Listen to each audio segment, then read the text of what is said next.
Yes, and I respect that. But my client has a championship to contest. So if you want our participation, I'm afraid the concessions are mandatory. Yes, that's fine. Get back to me when you can. Goodbye.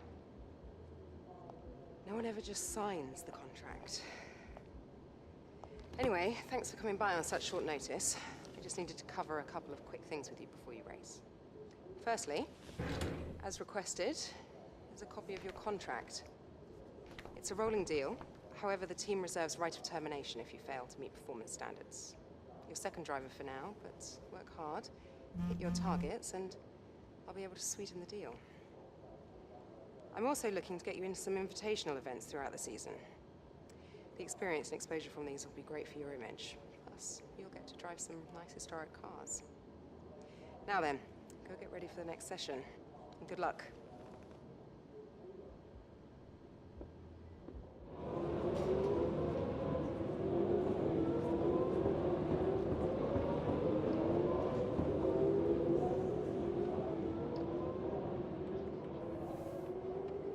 Got my message. Perfect. Welcome to Home Away from Home. We get more real-time data from the factory now than ever before, and it all comes through here. So I have to spend more time checking over the reports and less time hunting you down in the hospitality suite. To that end...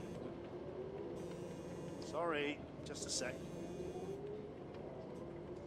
Yeah, Chris, is this important? I'm in the middle of something. Okay. Right. Well, that makes no sense. Have Sarah reset the simulation and run it again. Okay.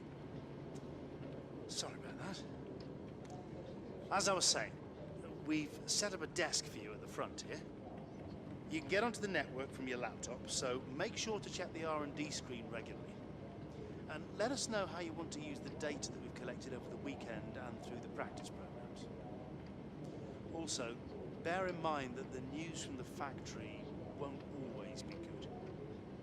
Sometimes tests fail, like you've seen just now. And when that happens, we have to divert additional resources to fix it. C'est la vie, I'm afraid.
Hey, looks like you've got a bit of rivalry going on out there.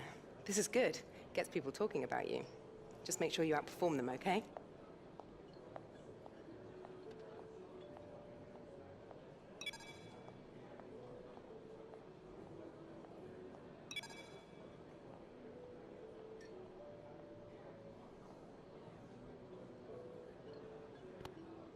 Hi.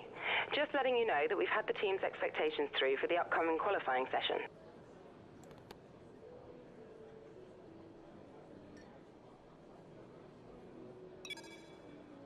Welcome to Melbourne, where qualifying for the Australian Grand Prix should be getting underway shortly.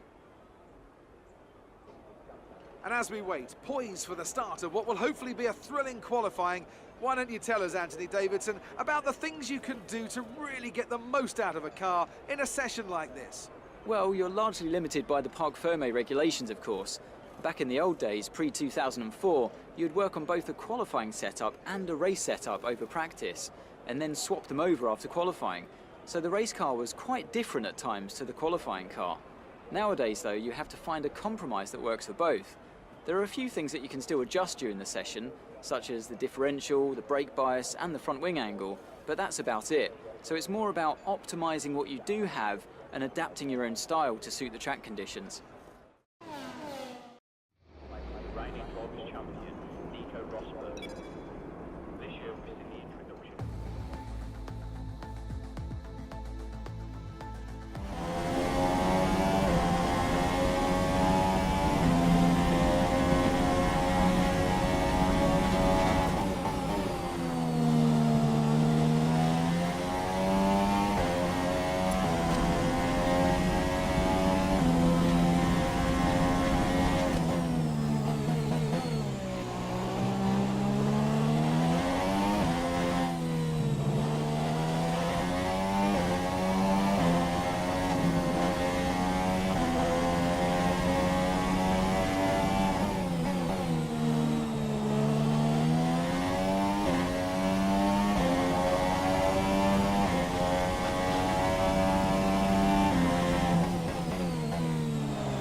So far, our fastest lap.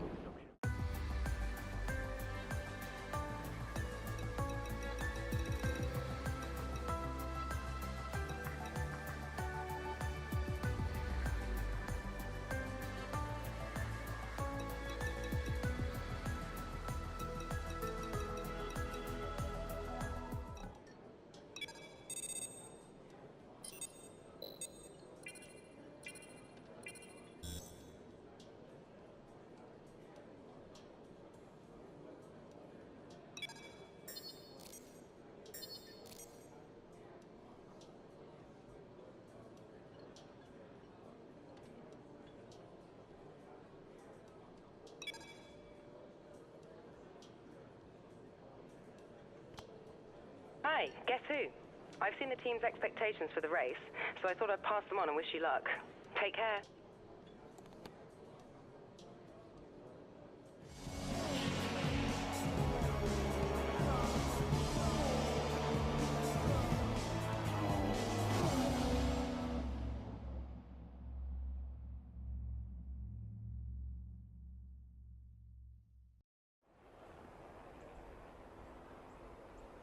It's out with the old and in with the new here at Albert Park as we usher in what we hope will be a triumphant new era of Formula One racing. For our drivers, though, it's very much business as usual, as they look to be first across that line and get their championship off to a winning start.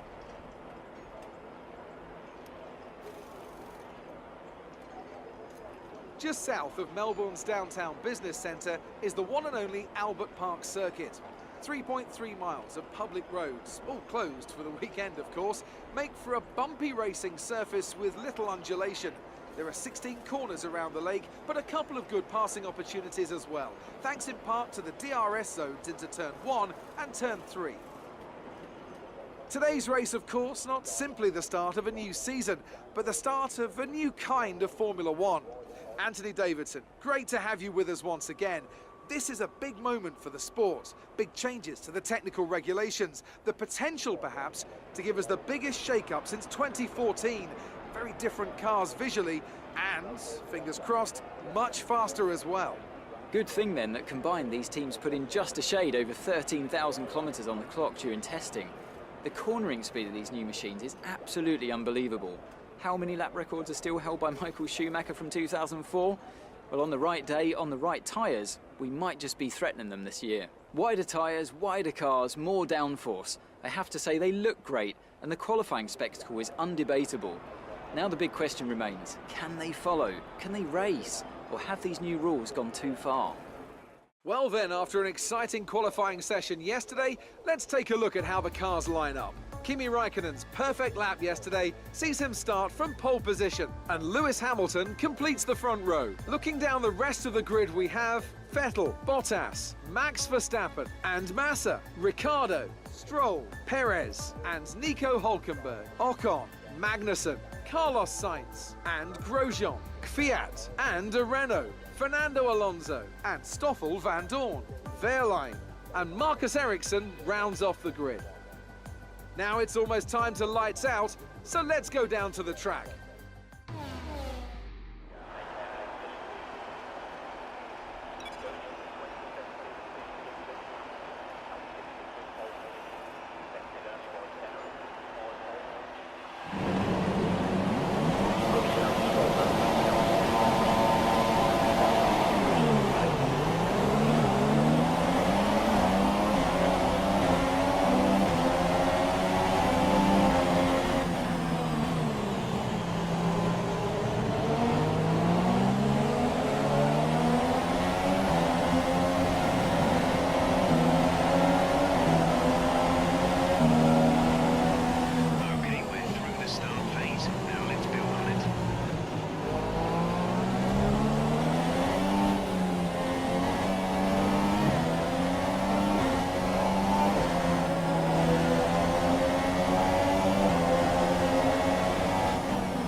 Well done, good finish. You stepped up and achieved what we asked. Good job.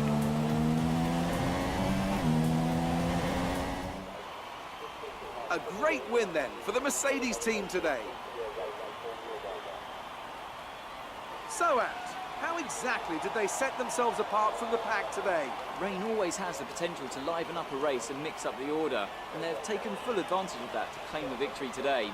It's always a bit of a lottery when the conditions are like this, but they've managed to stay on circuit and have come out on top.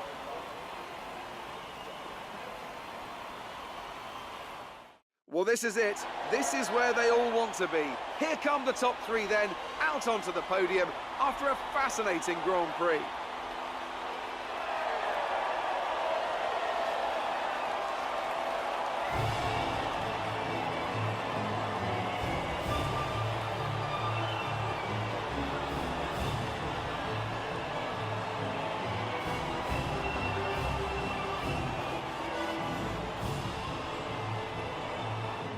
So then, it's time to see how this result affects the Drivers' Championship. Lewis Hamilton takes over the lead of the Drivers' Championship after an excellent result. Now then, Anthony Davidson, who was your driver of the day? It's a difficult one, but I'll have to go for the Renault driver. That was a commanding performance today. Very impressive indeed. And here's how things are shaping up in the Constructors' Championship. Ferrari moved to the top of the table. Well, what a weekend that has been. Please join us next time for another thrilling instalment of this Formula One season.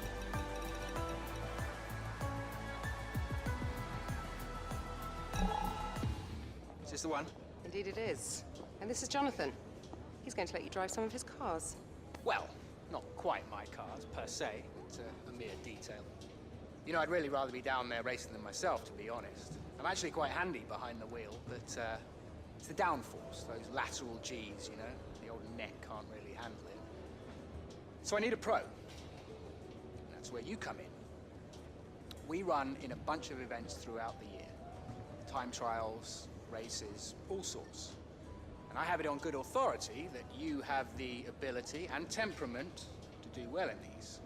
Make our business look good and, most importantly, bring the cars back in one piece. So consider this a formal invitation. I'll see you at the track. Now, I'd just like to step into my office. I'd like to go over those contract revisions we discussed on the phone before Friday.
Hello again, and thank you for joining us today for one of the few events this year that won't have a critical impact on the World Championship.